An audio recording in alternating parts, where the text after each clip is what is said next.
반갑습니다.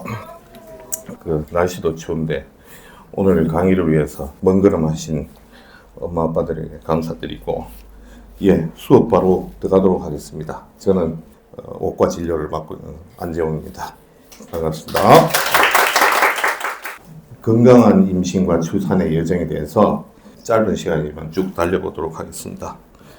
대부분 이제 임신 1분기, 2분기, 3분기 이래 나뉘면 14주, 28주, 그 다음에 42주 이래가지고 14주까지가 이제 1분기고 그 다음부터는 이제 2분기, 3분기 중반기인데 1분기 때는 이제 염색체 이상이나 이런 거에 대해서 여러 가지 검사하고 이런 걸 다 했고 여러분들은 다 건강한 아기 판정을 받고 이제 앞으로 정밀 초음파, 그 다음에 임신성 당뇨 검사, 입체 초음파, 태동 검사, 그리고 피날레, 건강한 분만까지 이제 가시도록 할 겁니다.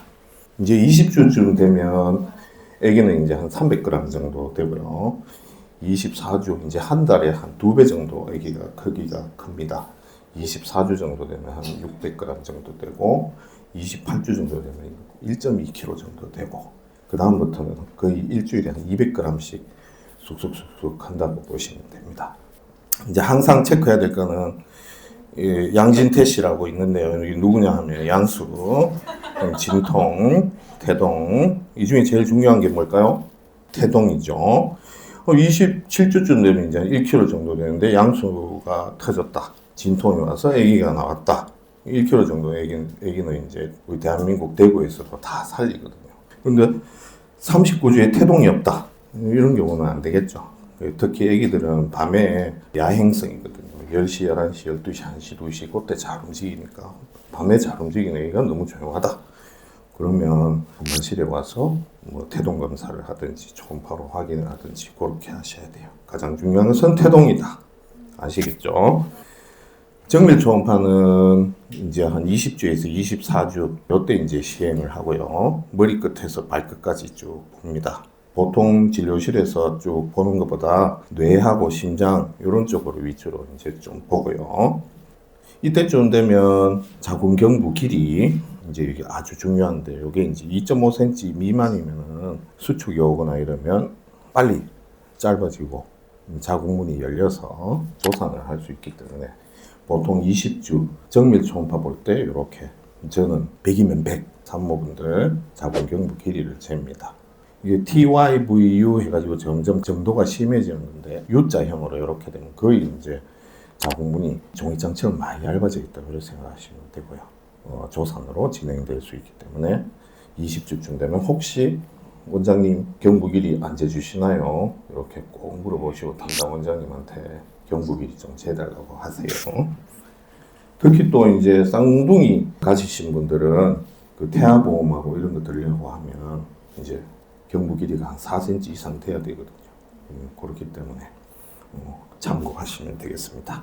임신성 당뇨 검사 또 이제 하나의 고비가 또 산이 또 넘어야 될 산이 있죠. 보통 이제 임신하면 인슐린에 대한 저항성이 생기기 때문에 아기하고 태반에서 나온 호르몬 때문에 그렇고 내가 뭐 초콜릿을 많이 먹어서 단 걸 많이 먹어서 그렇다 하는 게 아니고 내 몸 자체가 임신해서 당뇨 같은 이제 성질을 가질 수 있다. 그래서 임신성 당뇨 검사를 24주에서 28주 사이에 합니다.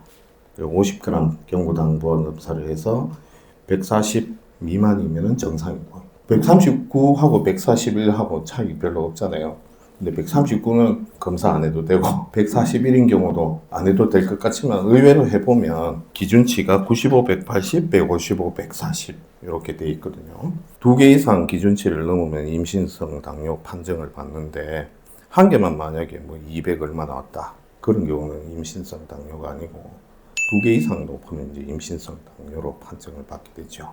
그렇다면 임신성 당뇨로 판정을 받으면 어떻게 하느냐? 일단 나라에서 이제 고맙게도 혈당계하고 이런 거를 지급을 해드리거든요. 소모품 해가지고 이제 혈당계 그 검사하는 거를 90일치 이렇게 매번 이렇게 오실 때마다 90개 다 쓰면 다시 이렇게 나라에서 지원을 해드리니까 만약에 임신성 당뇨로 판정을 받더라도 집에서 이렇게 아침에 공복에 일어나자마자 그다음에 식후 2시간 이렇게 해가지고 아침에 일어나서 100, 그 다음에 식후 2시간 혈당이 120 이하 이렇게 이제 유지하면 되는데, 그것도 너무 강박적으로 막 이렇게 하다 보면 애기도 잘 안 크고 엄마 이제 담당한 원장님 시키지도 않는데 집에서 유린, 그 소변 케톤 측정하는 그런 분들도 계시더라고요. 굳이 그렇게까지는 할 필요 없으신데, 치팅데이 해가지고 뭐 한 월요일에서 금요일까지는 뭐 열심히 이렇게 체크하다가 한 토요일, 일요일 정도는 조금 더 드시는, 항상 우리가 시험 친다고 100점 맞을 필요는 없잖아요. 통과만 하면 되지. 그런 식으로 이렇게 하시면 되겠습니다. 만약에 임당 이제 조절을 안 한다, 그러면 어떻게 되겠느냐? 혈당이 막 높아지고 하면 애기 머리가 커지는 게 아니고 몸통이 커지거든요. 복부 위에만 어깨가 떡 벌어지고, 아까 40주에 딱 맞으면 3.5kg라고 했는데 4.2kg 이렇게 되고 하면 자연분만 해도 골반은 괜찮은데 머리는 쏙 나왔는데 어깨가 걸려가지고 경감난산, 이제 어깨가 잘 못 나와가지고 나오면서 애기가 뭐 어깨를 다친다든지 산모가 뭐 치골이 벌어진다든지 그런 식으로도 될 수 있고, 아기가 크면 또 양수도 많아지고 자궁이 크니까 이제 조산이나 태반 조기 박리 안 좋은 건 다 일어날 수 있으니까, 저는 아까도 말씀드렸듯이 혈당 조절을 잘 하셔야 됩니다.